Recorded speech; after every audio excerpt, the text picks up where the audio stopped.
this video a bit quick. Not super fast paced or anything like that. Just, I might not go over as many topics as I wanted to. But I would just like to ask if anyone has name suggestions for this seal mascot. Because yes, he is going to be the little mascot that shows up in every intro. And I would love to hear some name suggestions. But anyways, so the intro doesn't take super long, let's go ahead and get on with today's Whisper Ramble, which, if you haven't read the title, is all about spiders today. So if you're arachnophobic and you're too uncomfortable with that type of talk, then I would suggest clicking away, because I will be showing some spider figurines and spider pictures in today's video.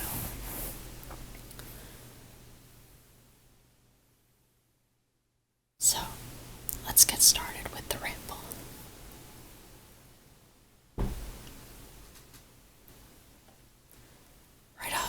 I keep saying right off the bat.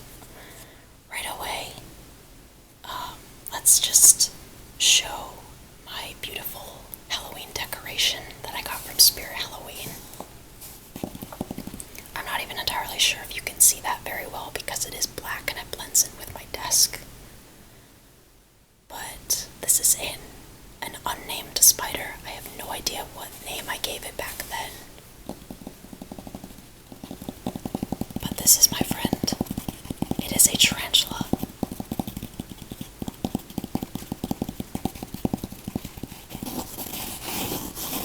I have no idea what type of tarantula it's meant to be.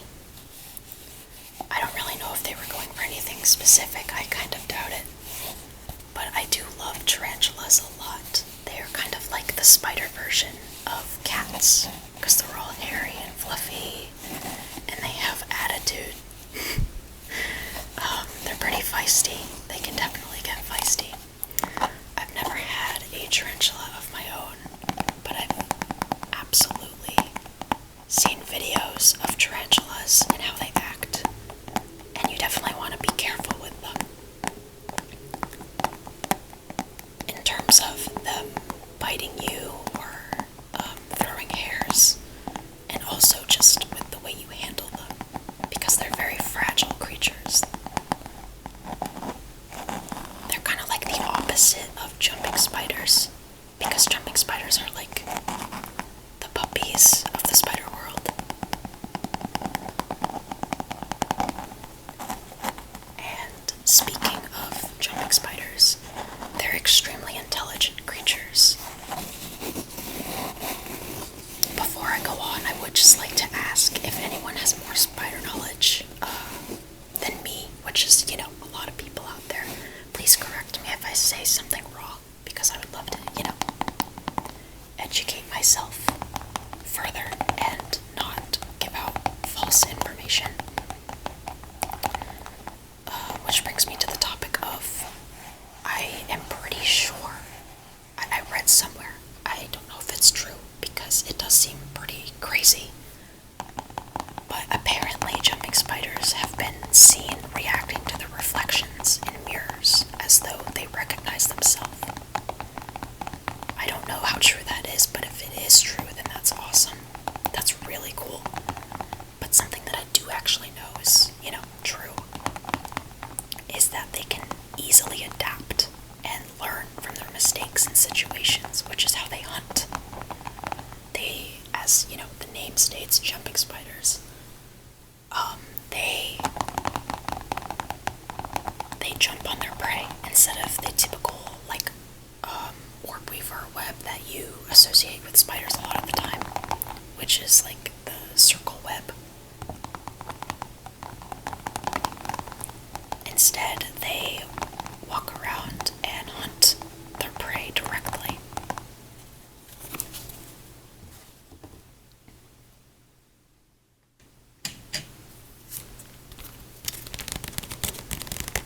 Which brings me to another spider called the net-tossing spider. And the way they hunt is they will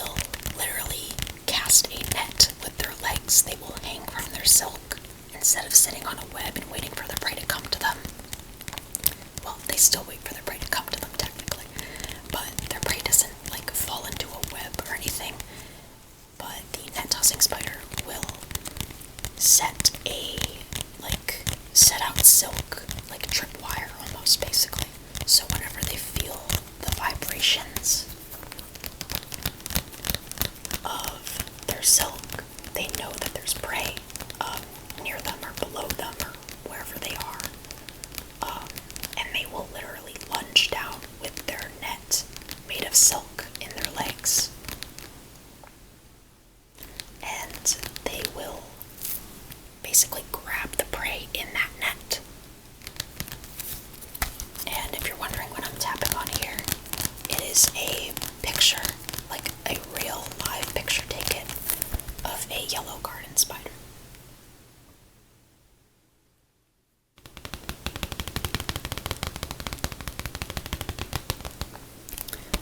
I love yellow garden spiders. They actually look pretty similar to my #1 favorite spider called the golden silk orb weaver, which, yes, that is where my YouTube channel name comes from, because they are my favorite spider and I love how pretty they are. This is another picture of a yellow garden spider.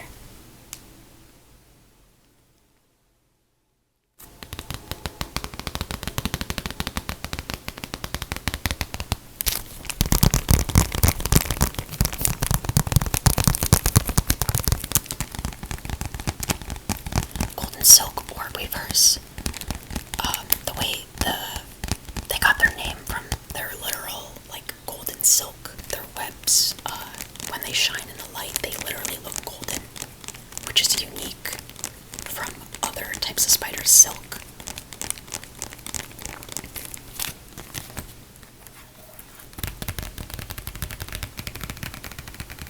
And if you look up pictures of golden silk orb weavers, you can see that they have little fuzzy leg warmer looking legs. That's what I like to call them, leg warmers.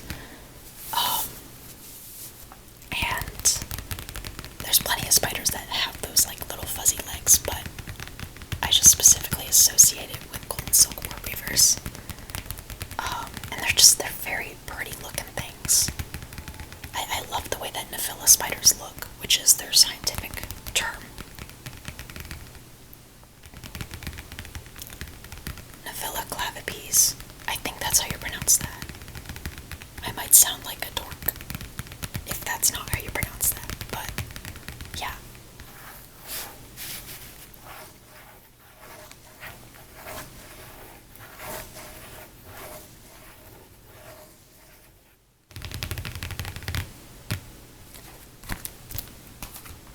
Another spider I absolutely love is wolf spiders,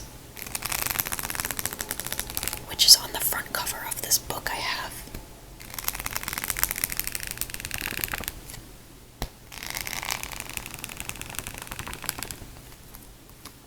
I absolutely love wolf spiders. They're adorable to me. If you ever have the time, you should definitely search up wolf spider faces.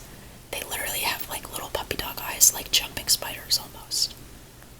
And they just look really silly and goofy. It kind of helps get rid of that arachnophobia, I feel, once you realize how stupid they look. And I say that in a very nice way.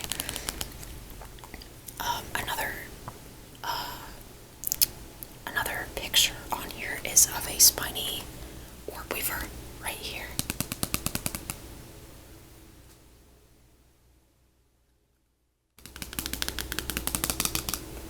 And they are another one of my absolute favorites because of how unique they are.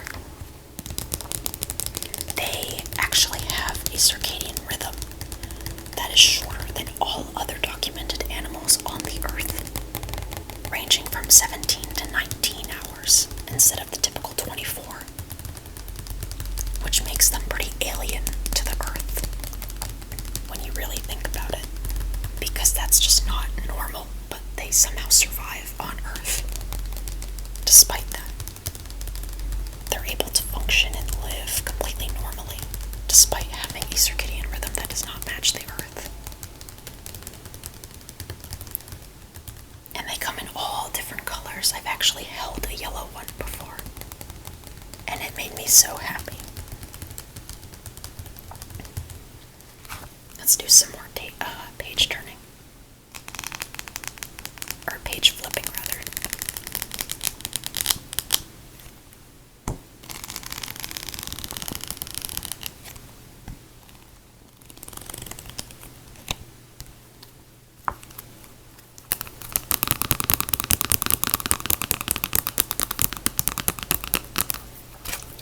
Another spider that's actually in this book is called the ant mimic spider. I believe it is on page 149.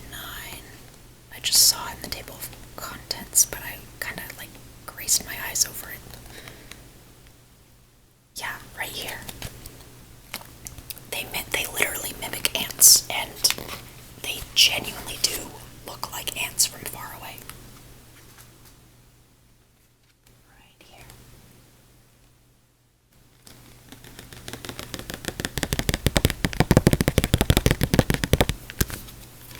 And I just find that so fascinating that they can actually mimic other bugs like that. Well, yeah, I guess you can consider bugs as its own thing. I was gonna say that they're not insects. Spiders are not insects. So many people confuse that they are arachnids. They are not insects. But I think it's fine to call them bugs. Bugs are just silly little creatures, you know? A bug can be anything. But they are not insects.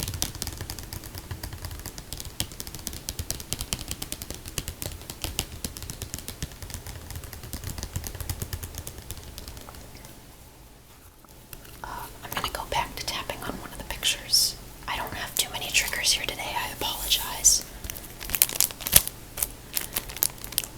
Because I do have a lot of spider related stuff, but not a lot of it is really trigger worthy.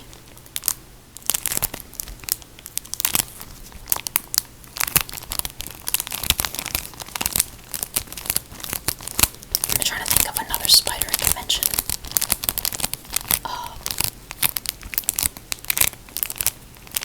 I literally made a whole list of different spiders. Oh yeah, I could totally talk about turret spiders and trapdoor spiders, which are pretty similar. They also have really unique ways of hunting. In fact, they don't even really hunt, I guess you could say, because they lie in wait for their prey, kind of like net tossing spiders, as I mentioned earlier.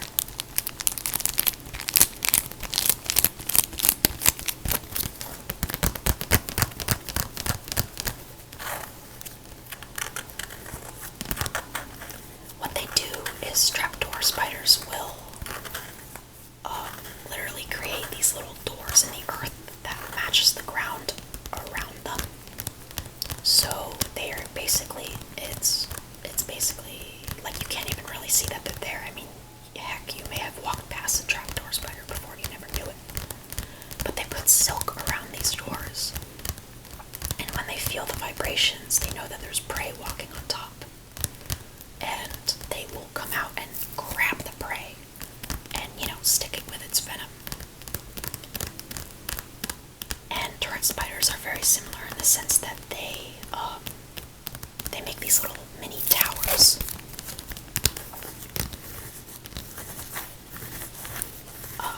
That basically kind of function in the same way. They put silk around it, and when they feel the vibrations, they come out of the little hole on the top of the little tower, and they come out and grab the prey. And one more spider I want to mention before I go today is the diving bell spider. The diving bell spider can literally go underwater with a little bubble that it makes. I'm not entirely sure exactly how it makes the bubble. So sorry, I don't have that knowledge. But it goes in this little bubble underwater, and I'm pretty sure it lives underwater. I think.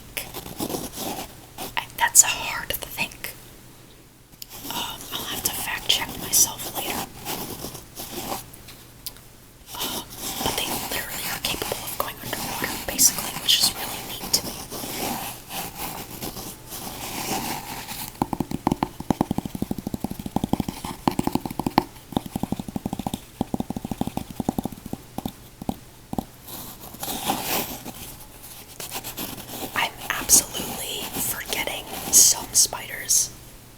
I'm sure of it. I'm sure there's some spiders that I've completely forgotten about, that I would love to mention to you guys.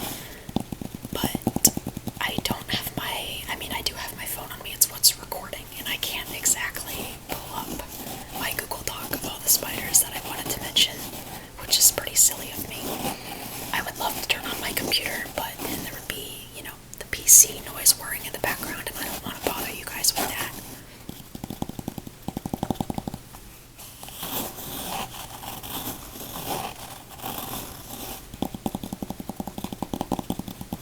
But I think that's all I have for you guys today. I hope you enjoyed my little ramble about some spider facts.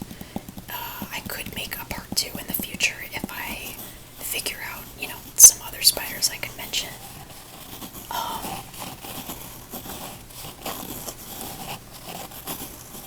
Oh, one more spider fact before I go, actually. One very basic one. Male spiders typically have really thick pedipalps, like these things. These little guys. Basically like the little legs in front of, they're like little hands, I guess. They're called pedipalps, and males have really big ones. They're like little boxing gloves. And they use that for mating, basically. Which I won't go too in depth on that. If you're curious about that, you can look it up yourself. But yeah, the females typically have a larger abdomen, and they're bigger overall, and they don't really have the boxing glove pedipalps at all. But yeah, that's about as many facts I have on the top of my head right now. I genuinely hope that you enjoyed today's video, and I will absolutely be back with more ramble videos because I have lots and lots to say.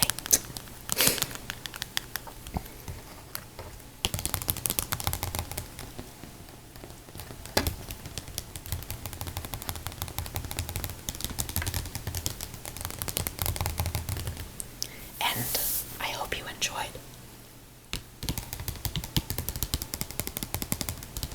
I will see you guys in the next video. I hope you guys have a